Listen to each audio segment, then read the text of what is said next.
본격적인 우선 당뇨이고요. 강의 준비를 하면서 저도 한번 당뇨에 대해서 이렇게 정리하는 시간이 되었거든요. 당뇨라는 거는 주변에 좀 흔하기도 하고 또 여러 이야기를 듣기도 해서 우리가 카드라 통신처럼 많이들 알고는 계세요. 근데 오늘 이 시간은 저와 함께 한번 차근차근 한번 정리를 해보시는 새삼스럽게 새로운 내용이 나온다든지 이런 건 아니겠지만 여러분들이 알고 계신 거를 저와 함께 나누면서 한번 정리하는 시간이 되셨으면 좋겠습니다. 자, 당뇨가 무엇인지 먼저 짚고 넘어가야 되겠죠. 당뇨란 뭘까요? 자, 우리 몸은 심장이라든지 뇌라든지 이런 신체 기관들이 있지만 이 신체 기관들을 구성하는 가장 기본 단위는 바로 세포입니다. 그렇기 때문에 이 세포가 건강해야지만 그리고 세포가 에너지를 받아야지만 우리가 생명이 유지가 되고 살아갈 수가 있는 것이죠. 그래서 이 세포한테 에너지를 주는 방법은 우리가 바로 먹는 것들입니다. 바로 밥을 먹는다든지 하는 식사를 먹어서 그 영양분을 이 세포까지 갈 수 있도록 우리가 하는 게 우리의 역할이기도 하죠. 그래서 우리가 식사를 하게 되면요. 우리가 먹은 음식들이 고기를 먹었다든지 단백질이라든지 탄수화물 이런 것들이 바로 내 몸의 세포한테 가는 것이 아니라 이것이 소화기관의 어떤 대사를 거쳐서 당이라고 하는 가장 작은 단위가 되어서 이 세포한테 전달이 되게 됩니다. 그래서 일단 우리가 밥을 먹게 되면 이 당이 혈액을 통해서도 공급이 되잖아요. 우리 몸 각 세포까지 어디 있는 것이 혈액인데 이 혈액이라는 길을 통해서 세포까지 전달이 되는데요. 이 혈당, 그러니까 혈액 속에 있는 당이 상승을 하게 됩니다. 밥을 먹으면요. 그렇게 되면 우리 몸에서 또 신호가 나와요. 바로 췌장에서 인슐린이라는 것이 분비가 되어서 이 세포들한테 이 당을 전달하는 역할을 하게 됩니다. 인슐린은 어떤 역할을 하냐니까 세포벽을 자극을 해요. 그러니까 내가 당을 가지고 왔다라고 똑똑똑 이제 초인종을 누르게 되는 것이죠. 그렇게 되면 이 세포벽이 인슐린의 신호를 받아서 세포벽이 열리게 되고 그러면 세포 안에 있는 미토콘드리아에 이 당을 전달하게 됩니다. 그러면 이 당을 받은 미토콘드리아는 우리 몸에 에너지를 발생을 시켜서 우리가 이렇게 생활하고 움직이게 할 수 있고 또 기본 생명을 유지해주는 에너지를 생성하게 되고요.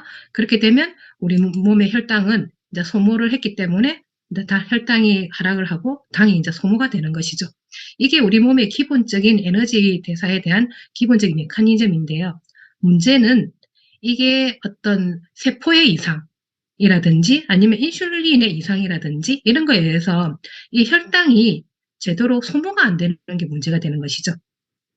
인슐린이 문제가 되는 것은 인슐린 분비가 어떤 양이 조절이 안 된다든 하는 그런 문제가 있을 수 있는 부분이고요.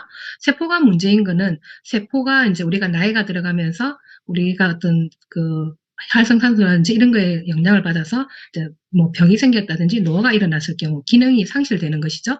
그럴 때랑 그 다음에 이 세포벽이 인슐린의 신호를 받는 벽에 나쁜 지방이라든지 독소라고 이야기하는 거, 나쁜 지방 같은 것들이 끼게 되는 것이죠.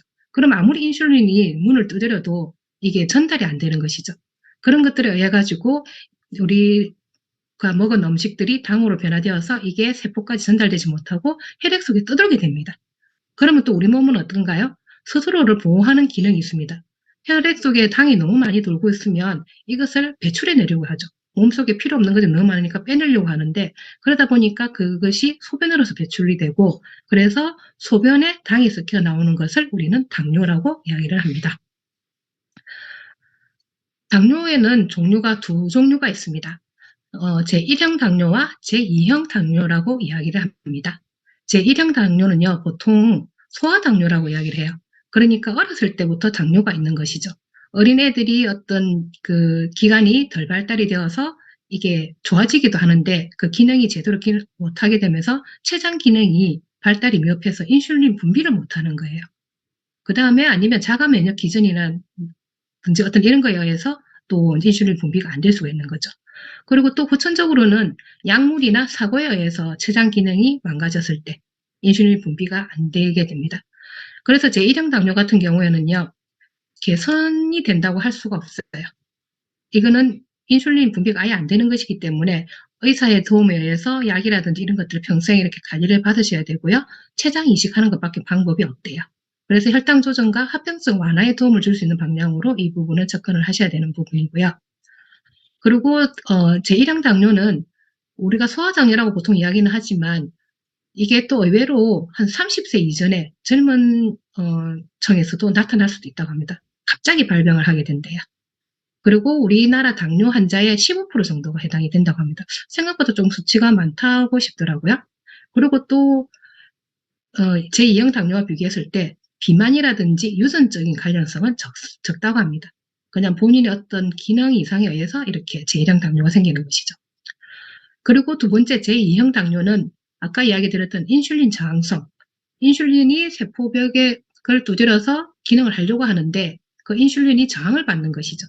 인슐린 기능의 저항을 받아서 생기는 게 제2형 당뇨고요. 우리가 주로 이야기하는 당뇨는 바로 이 제2형 당뇨입니다. 오늘 제가 말씀드린 내용도 이 제2형 당뇨, 인슐린 저항성에 대해서 말씀을 드릴 거예요. 이 제2형 당뇨는요, 유전적인 경향이 강합니다. 만약에 부모님이 당뇨가 있다 하시면 그 자녀도 당뇨가 걸릴 확률이 높은 것이죠. 그리고 말씀드린 것처럼 비만, 지방세포가 지방이 낀다든지 몸에 독소가 낀다든지 하는 그런 것들, 그래서 비만이 원인이 되기도 하고요. 그리고 세포의 어떤 노화라든지 이런 환경적인 요인에 의해서 생기게 되는 것입니다. 그렇기 때문에 우리가 관리할 수 있는 부분이 있는 것이죠. 그래서 오늘 그 이야기를 드리는 거고요. 우리가 흔히 접하는 것도 이 제2형 당뇨입니다. 일단 당뇨라는 병을 진단을 받으려면요, 검사를 하게 되죠.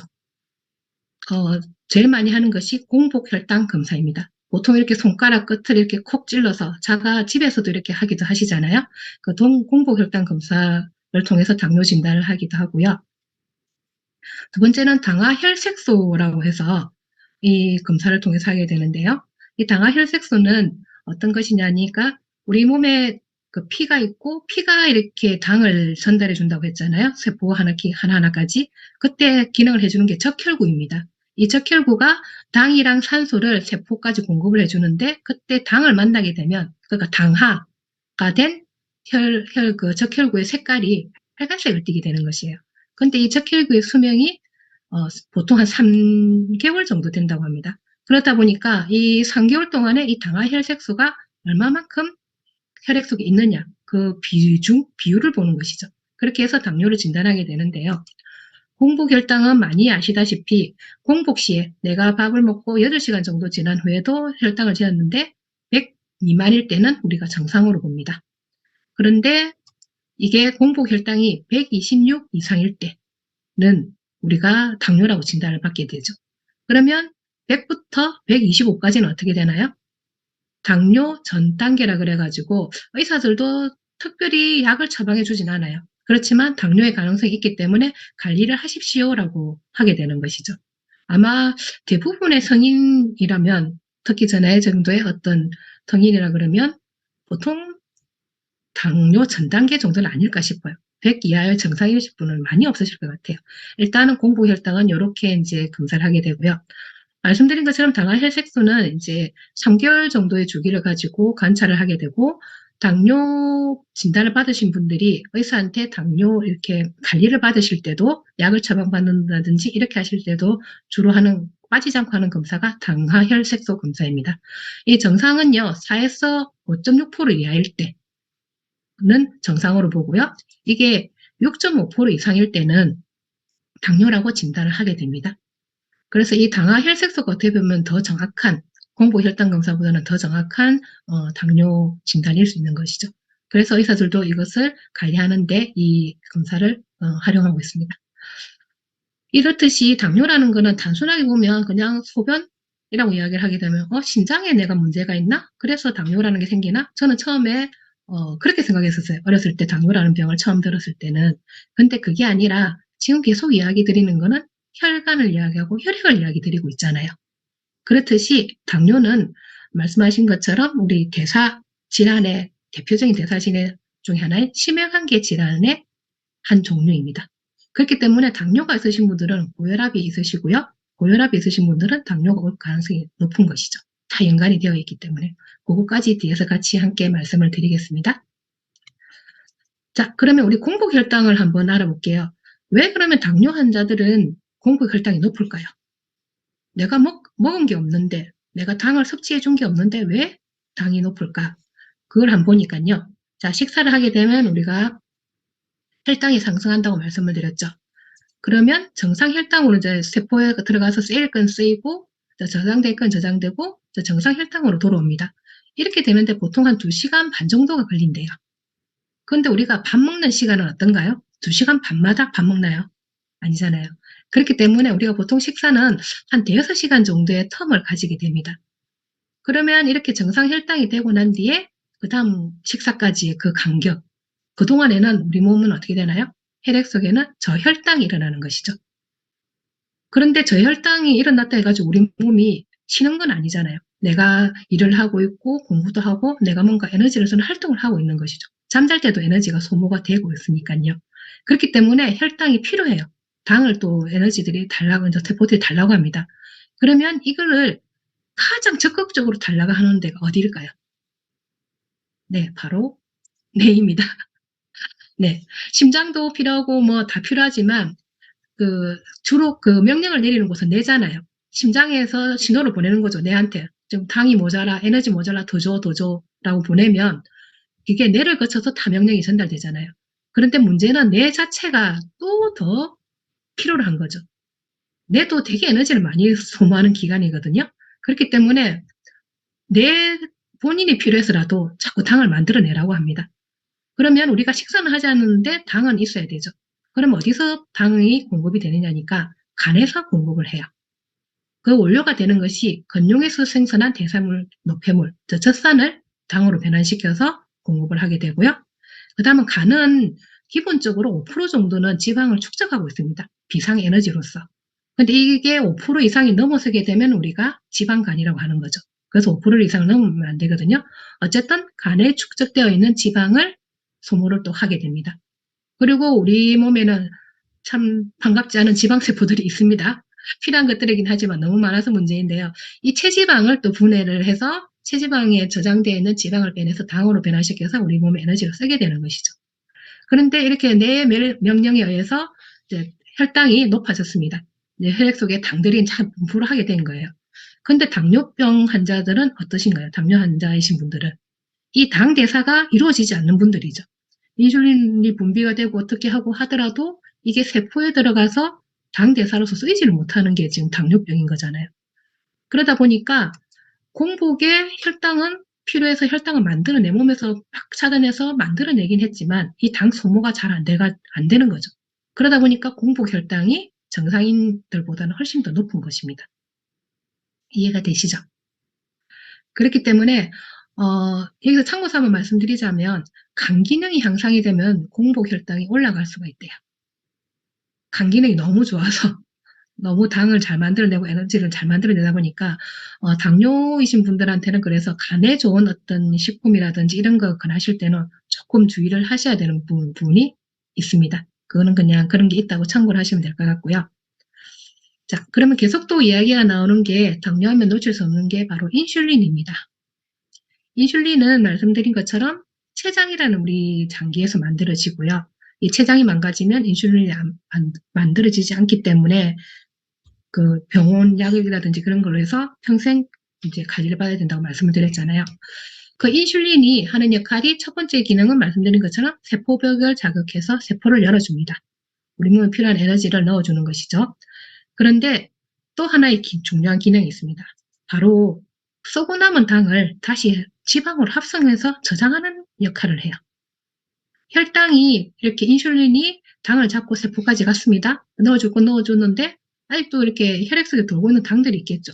이것들이 다 뭐 없어지느냐, 배출이 되느냐. 그럼 우리가 살찔 이유도 없고 아무 이유, 그게 없겠죠. 그리고 당뇨가 걸릴 일도 없고요. 이것들을 어떻게 하냐니까 이거를 다시 지방으로 합성해서 간과 근육과 그다음 지방세포에다가 저장을 해요. 아까 공복 혈당에 필요한 그런 기관들에다가 저장을 시켜 놓는 것이죠. 내가 비상시에 쓰기 위해서. 그런데 문제는 이 세포가 문제죠. 지금 이 세포 그림을 제가 이렇게 그려봤는데요. 이 파란색 세포는 건강한 원래 세포입니다. 근데 바깥에 테두리 노란색 보이시나요? 이 노란색은 지방이 낀 거예요. 아까 그 세포의 기능이 떨어져서기도 하고 그다음 노화에 의한 것이기도 하고 우리 어떤 식습관이든 먹거리들이 잘못돼서 이렇게 몸에 독소가 쌓인 거죠. 세포까지 이제 독소가 쌓여 있습니다.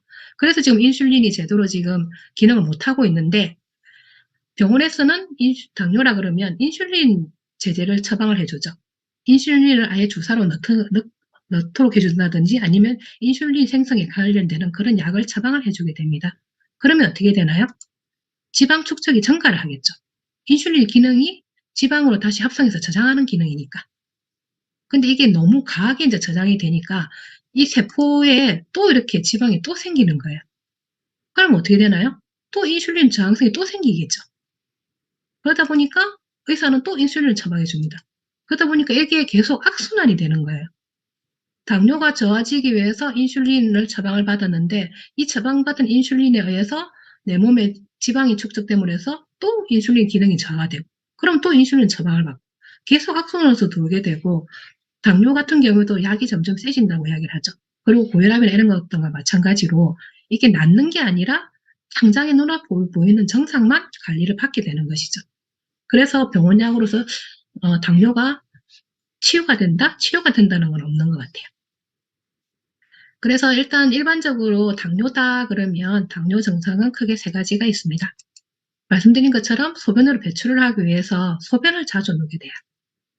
그리고 소변을 자주 누다 보니까 물이 많이 배출이 되니까 수분이 부족해서 탈수 현상이 일어납니다. 그러다 보니까 물을 많이 마시게 되고 찾게 되죠. 그리고 세 번째는 우리가 세포로 당이 들어가서 에너지로 써야 되는데 그 에너지를 쓰이지를 못함으로 해가지고 세포 에너지가 부족해지고 그러면서 계속 배고픔 현상을 겪는 거죠. 내가 만약에 당뇨인데 당뇨 증상이 이 세 가지다 그러면 그나마 그럭저럭 괜찮을 것 같아요. 소변 좀 자주 누우면 되죠. 물 좀 마셔주면 되죠. 배고프면 잠깐 그 순간에 초콜릿이라든지 사탕이라든지 하나를 먹어주면 되죠. 당을 잠깐 채워주면 되니까. 근데 이게 아니라 오늘의 제목처럼 무서운 거는 합병증이 있다는 것이죠. 당뇨의 합병증은 왜 생기냐고 하니까 자, 인슐린이 분비되어도 세포벽이 안 열려서 혈당이 상승하게 됩니다. 혈액성의 당이 조절이 안 되죠. 그러다 보니까 혈액이 끈적끈적거리는 거예요.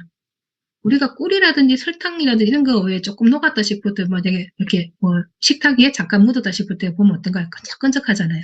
그런 것들이 내피 안에 있다고 생각을 해보세요. 혈액순환이 안 되는 거죠.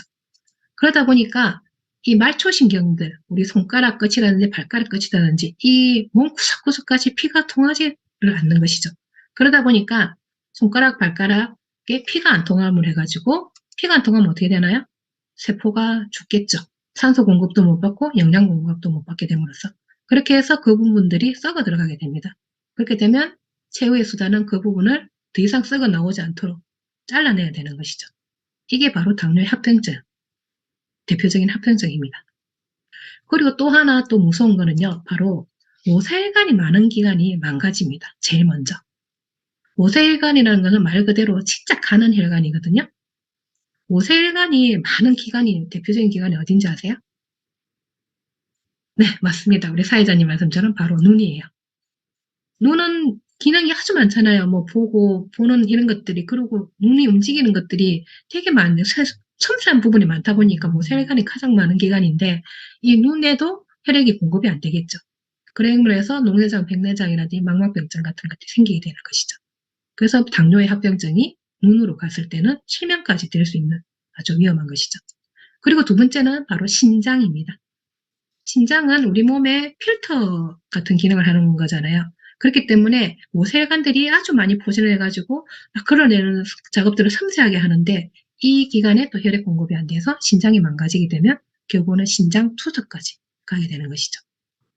그리고 말씀드린 것처럼 당뇨도 심혈관계 질환이기 때문에 뇌졸중이라든지 심근경색 같은 거는 당연히 이런 모세혈관까지 망가지게 되는데 이런 큰 혈관들까지 당연히 망가지게 되겠죠. 그렇기 때문에 당뇨의 합병증은 어떤 세포의 개사에서 잘라낸다는 이런 부분뿐만이 아니라 절단하는 부분뿐만 아니라 눈, 신장, 뇌졸중, 심근경색까지 영향을 미칠 수 있는 것입니다. 그렇기 때문에 단순하게 그냥 소변이 마렵다, 자주 마렵다 이런 거라 그러면 제가 괜찮다 그랬잖아요. 그게 아니라 이게 계속 관리가 되지 않고 놔뒀을 때는 이런 문제까지 발생하게 되는 것이죠. 그래서 가장 문제는 혈액이 끈적거리지 않게 혈액순환이 안 되지 않게 잘 되게 하는 게 포커스가 되는 것이죠. 그렇게 하다 보면 말씀드린 것처럼 대사질환인 고혈압이라든지 고지혈증, 당뇨까지 같이 다 좋아질 수 있는 것입니다. 그래서 당뇨는요, 치료가 되는 게 아니에요. 내가 당뇨가 있었어요. 그래서 병원약을 받든지 내가 어떤 변화를 통해서 관리를 통해서 내가 당뇨가 수치가 정상으로 돌아왔다 해서 그게 평생 유지된다면 얼마나 좋겠습니까? 한번 걸리고 말겠죠. 근데 그럴 수 없는 게 내가 음식이라는 걸 먹고 내가 생활을 하고 살아가는 동안에는 평생 동안 관리가 되어야 하는 게 바로 관리인 거죠. 그래서 의사들도 이야기합니다. 늘 운동하세요. 좋은 거 드세요. 그런 이야기들, 술, 담배 끊으세요. 이런 거 이야기 하시잖아요. 그래서 가장 좋은 거는 그런 약이 아니라 생활 습관 교정이죠. 바로 칼로리 섭취 제한하기, 고지방식이라든지 그런 것들, 기름진 것들을 제한을 해야 되고요. 그 다음에 규칙적인 운동을 통해서 내 몸에 당을 계속 소모할 수 있도록 해줘야 되고요. 그리고 세 번째는 야채라든지 잡곡이라든지 이런 걸 많이 먹는 건강한 식습관을 유지하는 것입니다. 의사들도 이렇게 이야기를 하긴 하죠.